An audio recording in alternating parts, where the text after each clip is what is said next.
Schumacher, on the other hand, I imagine had a more coherent goal in mind.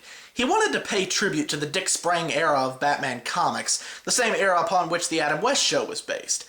Which is a great idea. I mean, it worked perfectly for this masterpiece.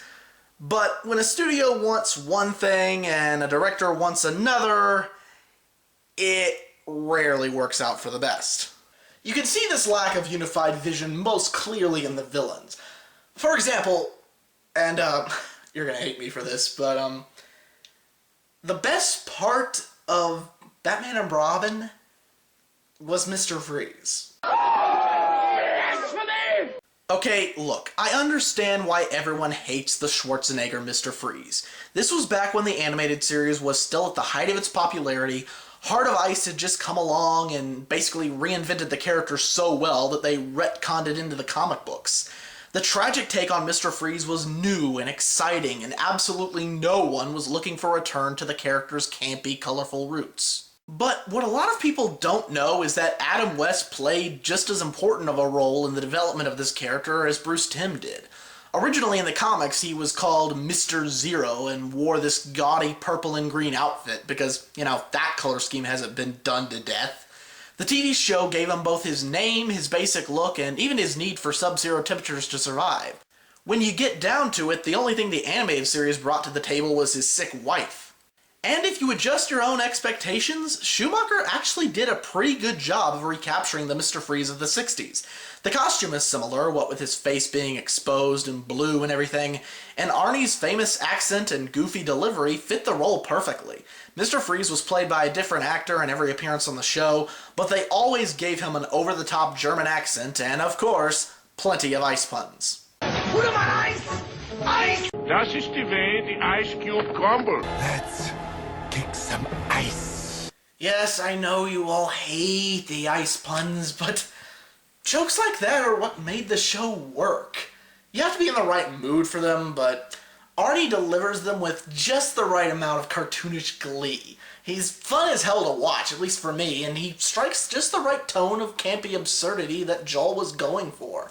Allow me to break the ice. My name is Freeze. Learn it well, for it's the chilling sound of your doom.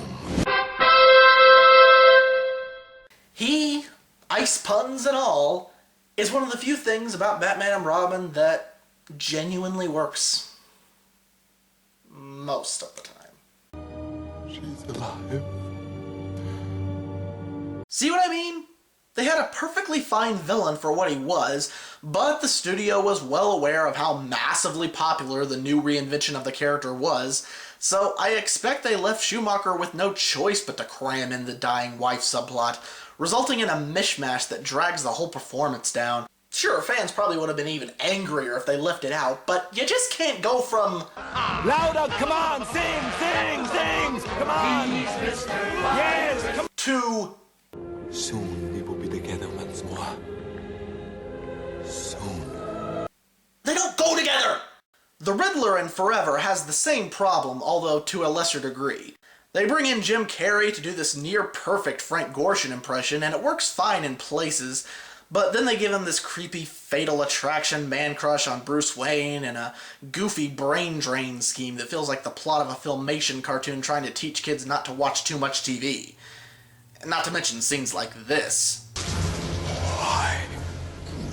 Why can't I kill you? Joel, villains can be either scary or goofy. Pick one! Is everybody paying attention? On the other hand, some villains didn't work just because they didn't fit into Joel's vision in the first place. Case in point... And me. And me. Two-Face was around in the 60s, but never made it onto the show, and there was a good reason for that. There's just no way to make a character harmlessly silly when his defining characteristic is that he's missing half his face. Not that our Joel didn't try. Unfortunately, his solution was to turn him into, as one critic put it, a Joker knockoff. For your dying pleasure, we are serving the very same acid that made us the men we are today. Just... no, Joel. No. But at least the villains, for the most part, seem to be aware that they're in a campy movie. The heroes, on the other hand, never seem to be in on the joke. Kilmer sort of seems a little self-aware at times, but mostly plays the straight man. George Clooney just plain phoned this one in between episodes of ER. But Robin and Batgirl by far feel the most out of place, as they've both been rewritten into the most blatant of 90s teen stereotypes. 90s fucking sucks. 90s fucking suck. Other things that mess with the overall feel are some story points that were obviously meant to be dark and edgy like the first two films. Stuff like Alfred dying, Robin's revenge is wrong story arc that ends with him gloating over Two-Face's death anyway, thus defeating the purpose. And, of course, there's this nonsense. Bruce, you're describing repressed memories. Okay, even putting aside the issue of clashing tones, this subplot makes no sense. I mean, he suppressed the memory of the inciting incident that gave him the idea to dress up as a bat. Does that mean he's been running around for years dressed as a bat with no idea why? Does he ever just stop and ask himself, why the hell am I wearing this stupid thing? So, in the end, yeah, the Schumacher Batman films are pretty bad, both of them. Although, I would say Batman and Robin is slightly better, if only for consistency. So you might be asking, if I agree that they're bad movies, why am I even bothering to cover them? I guess because I think people hate these movies for all the wrong reasons and give them more crap than they deserve. These movies are almost 15 years old, yet they still make people angry. This isn't like other legendary bad movies of the decade, like Howard the Duck or Steel. People don't just poke good-natured fun at their goofiness every once in a while. These films made people bitter, and many haven't stopped being bitter to this day. I mean, come on guys, it was one thing back when Batman and Robin first bombed and it looked like the film might have ended Batman as a movie franchise. But guess what? It didn't. I just want people to put these movies in perspective and maybe learn to love them for their so bad it's good goofiness instead of loving to hate them. But more than anything, I just want fans out there to let Joel Schumacher live this down already! It is long past time to forgive and forget. The man is a talented artist who's made some really great films. He got stuck in a shitty situation, made a few mistakes that anyone could have made in his position. I was an adult, I was awake, and I went along with it. He apologized several times over. Then I really want to apologize. So let it go already.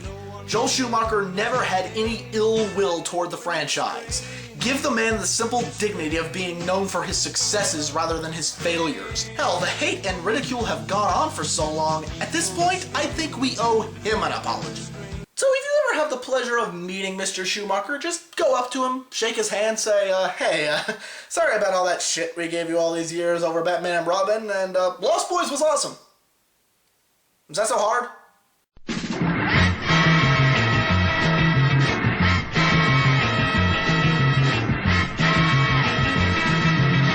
Batman to the rescue!